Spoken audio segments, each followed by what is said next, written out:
बचपन से ही भूत प्रेतों का मुझे बहुत शौक था।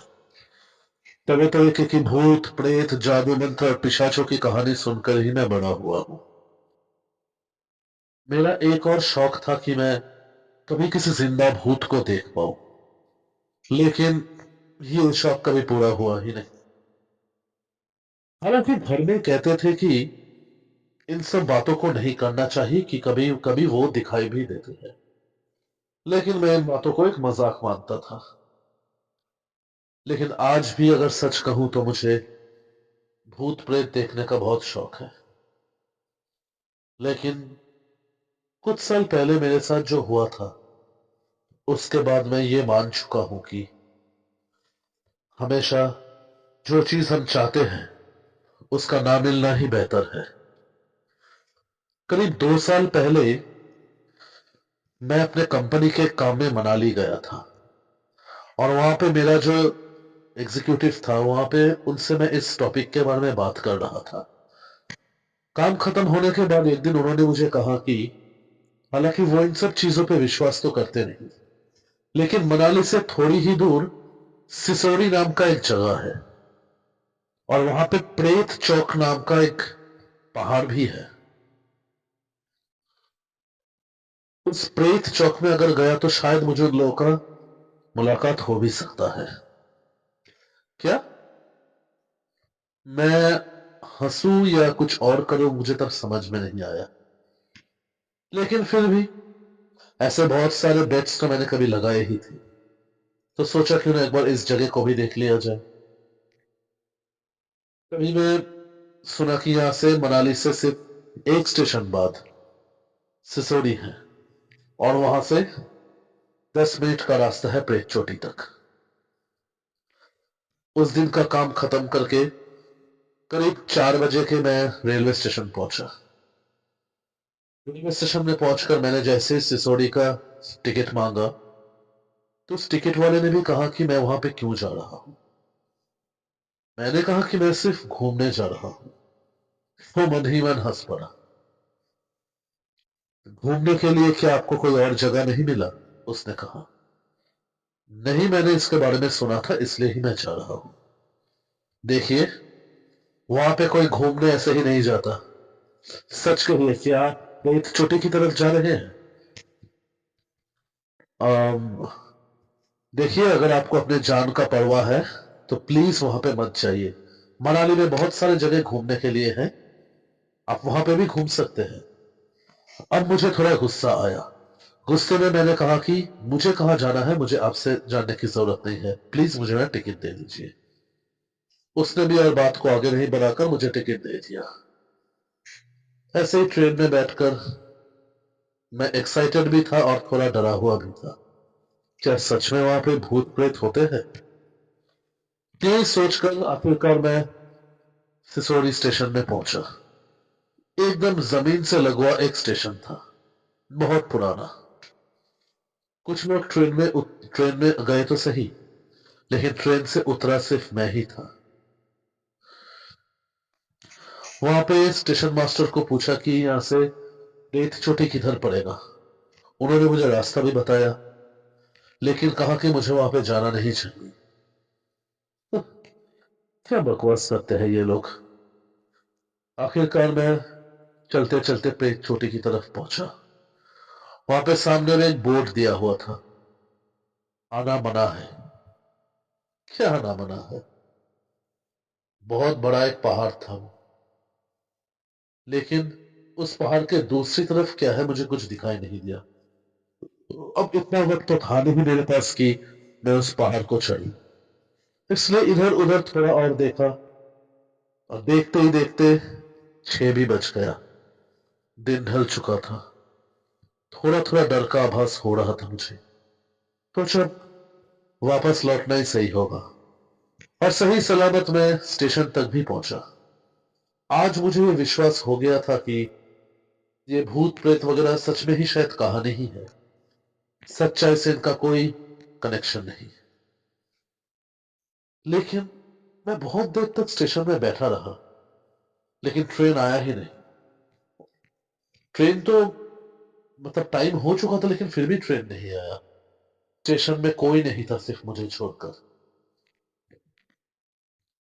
फिर थोड़ी देर बाद दूर से मुझे एक आवाज सुनाई दिया।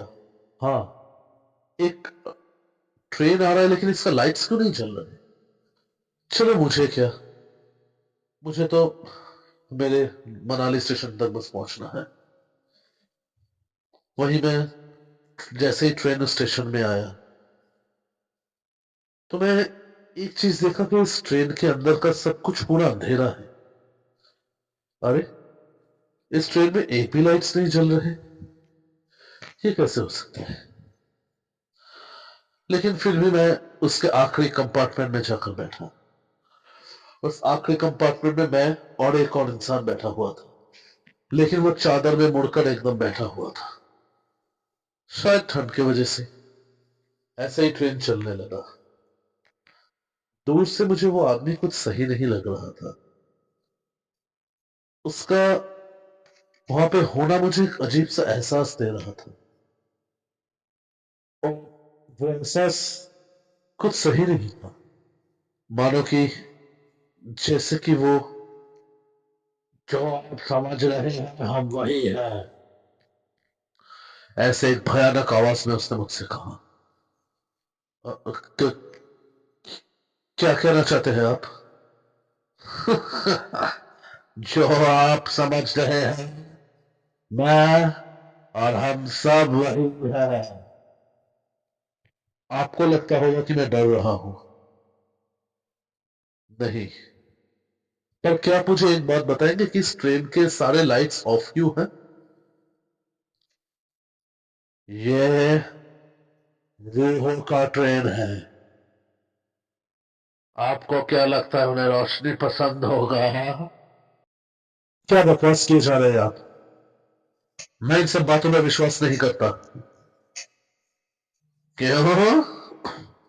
उन लोगों को देखने का तो आपको बहुत शौक है, लेकिन देखेंगे तो डरेंगे, ऐसा तो नहीं चलेगा।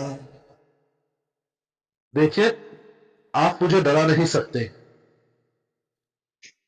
डरा नहीं सकते। थोड़ी देर रुक जाइए, आपको सब पता चल जाएगा। क्या मतलब? और वैसे इस ट्रेन का नाम क्या है? रूहानी एक्सप्रेस। क्या? तभी मेरी नजर बाहर गया, और बाहर जाकर देखा कि बाहर के सारे सिग्नल्स रेड है, और ट्रेन अपने पूरे तेज गति से आगे बढ़ रहा है। अरे, ये ये क्या हो रहा है? ट्रेन ट्रेन आगे क्यों बढ़ रहा है? तो मैंने कहा था ना कि ये रूहानी एक्सप्रेस है। अब ये सामने आते हुए ट्रेन से टकराएगा, और तब आपको सच का पता चल जाएगा। अरे, ये ये क्या? ट्रेन और स्पीड बढ़ा रहा था। मैं चेन खींचने के लिए चेन को फोड़ने लगा, लेकिन मुझे कुछ नहीं मिला। प्लीज, प्लीज ट्रेन को रोकने की कोशिश करना होगा हमें। ट्रेन को रोकने की कोशिश करना होगा।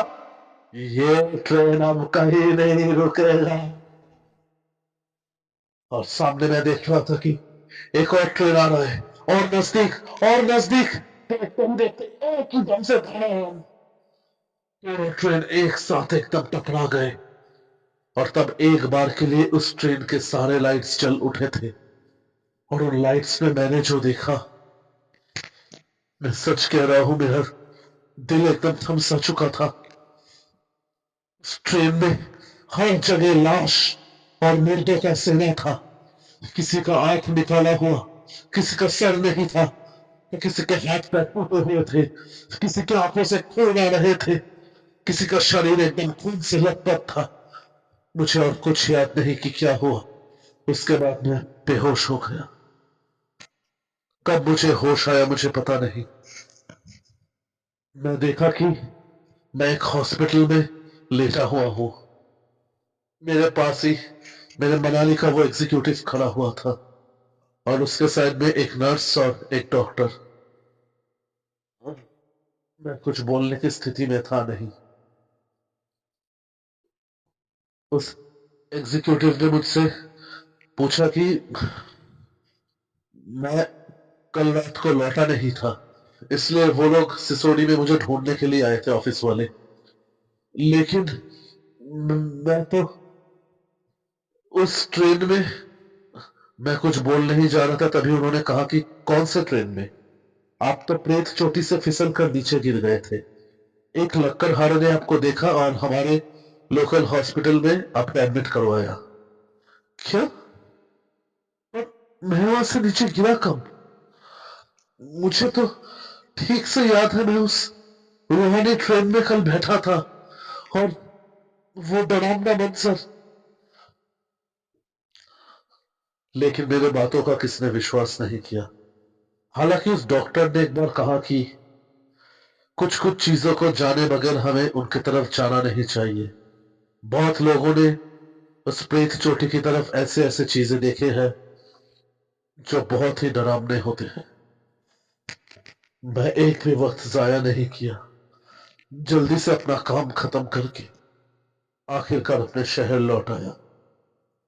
उस वक्त के बाद से मेरा ये शौक तो पूरा हो चुका था, लेकिन खौफ क्या चीज होता है, और उनका भी एक दुनिया होता है, इसके ऊपर मुझे पूरा विश्वास हो चुका था।